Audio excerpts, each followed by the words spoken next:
Othman Gabardi vous présente chaîne spécialisée, électricité, industrielle. Cet article traite transformateur électrique, rôle et processus. Découvrez dans cet article le rôle, le fonctionnement et l'utilisation du transformateur électrique. Les schémas de liaison à la terre SLT ou les régimes de neutres. Les schémas de liaison à la terre SLT ou une centrale électrique est un site industriel destiné à la production d'électricité. Les centrales électriques alimentent en électricité, au moyen du réseau électrique, les consommateurs particuliers ou industriels éloignés de la centrale. La production d'électricité y est avec des combustibles, fossiles ou non, tels que la biomasse, soit nucléaire, soit solaire. Ces énergies primaires peuvent être renouvelables, biomasse, ou constituer des ressources dont les réserves sont limitées, combustibles fossiles. Selon la technologie. Hormis dans les centrales photovoltaïques, la génération d'électricité est assurée par un alternateur entraîné par une turbine ou, pour certains systèmes insulaires ou isolés, par un moteur à explosion, groupe diesel de puissance allant de quelques mégawatts à plusieurs dizaines de mégawatts. Le rendement de conversion mécanique, électrique des alternateurs est d'environ 98%. L'essentiel des pertes se fait donc sur la conversion thermique mécanique des machines thermiques. La cogénération permet d'améliorer le rendement global de l'installation en valorisant l'énergie thermique résiduelle. Plusieurs technologies de turbines sont disponibles selon le fluide utilisé pour les actionner.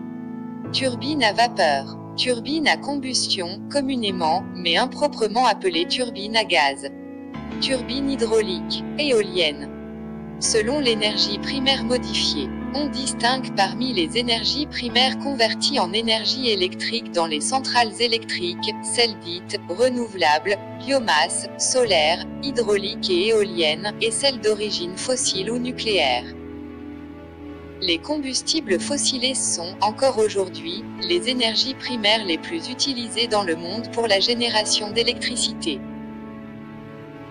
C'est principalement le charbon qui est utilisé, mais on trouve également des centrales au fioul et au gaz naturel, qui sont brûlées soit dans des chaudières, soit dans des turbines à combustion, turbines à gaz, soit encore dans des moteurs diesel entraînant un alternateur.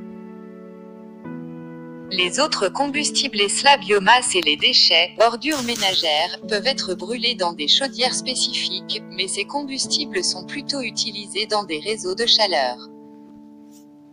L'énergie nucléaire, elle, provient de la fission d'uranium, dont la chaleur dégagée permet de générer de la vapeur d'eau qui actionne une turbine à vapeur.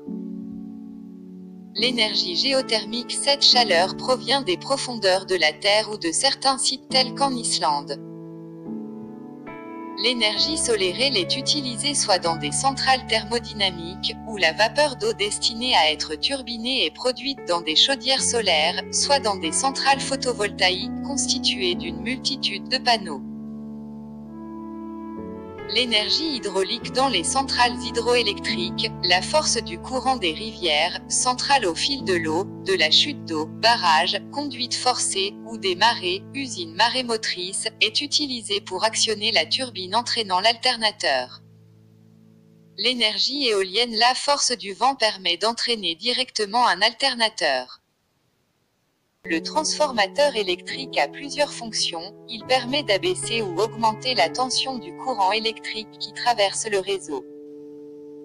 Dès la centrale de production d'électricité jusqu'au domicile du consommateur, le transport du courant électrique se fait par des câbles de très haute, moyenne puis basse tension. Pour permettre à l'électricité de passer d'une ligne à l'autre, il est nécessaire d'abaisser sa tension. Le transfo permet au courant électrique d'être acheminé chez vous sans aucun danger. Comprendre le fonctionnement du transfo.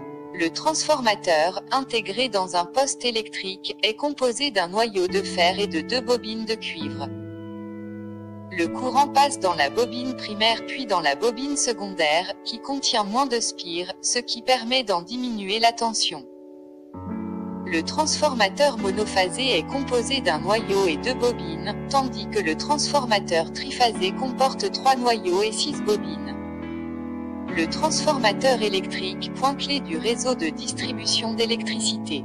L'électricité peut être produite de plusieurs manières par les centrales électriques, nucléaires, hydroélectriques, thermiques, etc.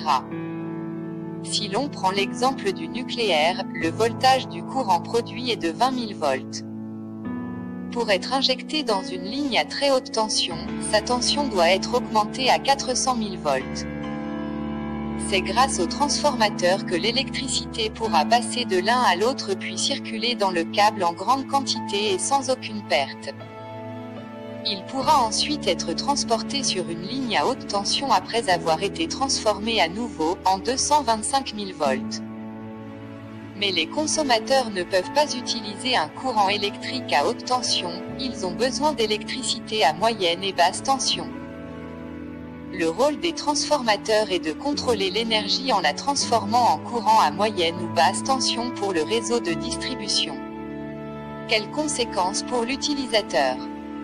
Grâce au transformateur, l'électricité peut être transportée puis distribuée sans risque et sans perte.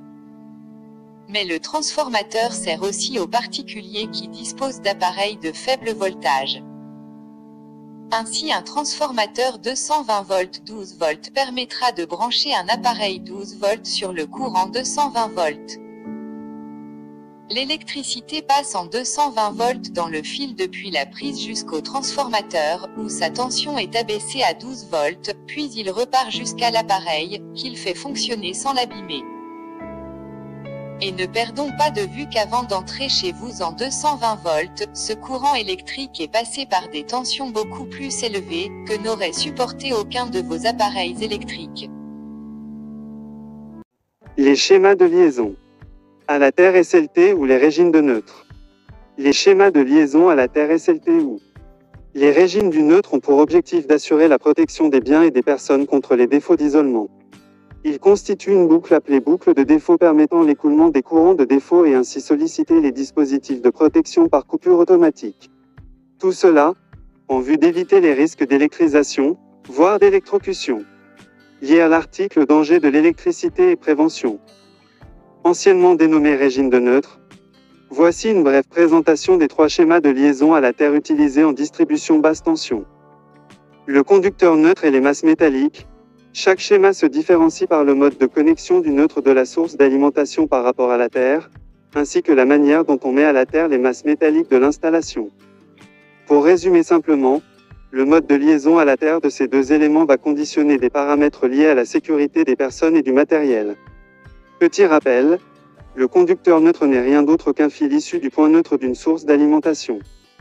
Exemple, un transformateur électrique triphasé possède 3 enroulements dans sa partie secondaire. Chaque enroulement représente une bobine de fil de cuivre connectée à une phase. En triphasé, les enroulements couplés en étoile sont assemblés d'une façon telle qu'ils ont chacun un point de connexion en commun, c'est le point neutre. Lorsque l'on tire un fil de ce point, il devient le conducteur neutre. On caractérise le régime du neutre par 2 lettres. La 1R lettre indique le mode de connexion du neutre de la source par rapport à la Terre, la 2M lettre indique le mode de connexion des masses métalliques de l'utilisation par rapport à la Terre. Ainsi, schéma TT, le neutre de la source est relié à la Terre et les masses métalliques de l'utilisation sont reliées à la Terre différentes de la première. Schéma TN, et ses variantes, TNC, TNS et TNCS, le neutre de la source est relié à la Terre, et les masses métalliques de l'utilisation sont reliées au neutre. Ils se divisent en TNC, les conducteurs neutres et de protection sont confondus en un seul conducteur appelé conducteur PEN. Ce schéma est interdit pour les installations en câble souple dont la section des conducteurs est inférieure à 10 mm² pour le cuivre et 16 mm² pour l'aluminium. Dans ce cas précis, il sera obligatoire de fonctionner sous le schéma TNS. TNS, type d'installation TN dans laquelle les conducteurs neutres et de protection sont séparés. TNCS, TNC plus TNS, la partie TNS sera toujours après la partie TNC. Il est interdit, après la partie TNS, de revenir en TNC. Schéma I, le neutre de la source est isolé de la Terre ou impédant et les masses métalliques sont reliées à la Terre. Finalement, j'espère que cet article vous sera utile et si vous avez des remarques ou des questions, vous pouvez toujours les mettre en commentaire. N'oubliez pas de laisser vos questions ou vos remarques dans les commentaires. Pour plus d'informations, visitez notre chaîne spécialisée dans l'électricité. Abonnée à la chaîne Othman Gabardi.